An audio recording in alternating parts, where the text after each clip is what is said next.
Hello everyone. Today we're going to see how to calculate EMI for a loan amount. So you need to have a few details before you start with the calculation. One is the loan amount, two, the rate of interest, three, the loan tenure. So in Excel we use the PMT function to calculate the EMI. So I'm going to type in PMT, open the bracket. The first input will be the rate of interest. So here in this case it's 9%, and I need to convert this into monthly rate of interest. So I'm going to divide this by 12. And number of periods, that will be 5. Again, this needs to be converted to months, so I'm going to multiply by 12. PV, present values, nothing but your loan amount, so I'm going to select the loan amount.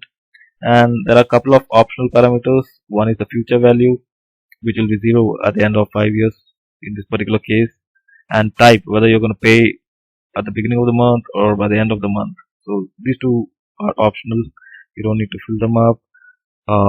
You can just close the bracket and enter. So there you go. That's the EMI amount you need to pay monthly.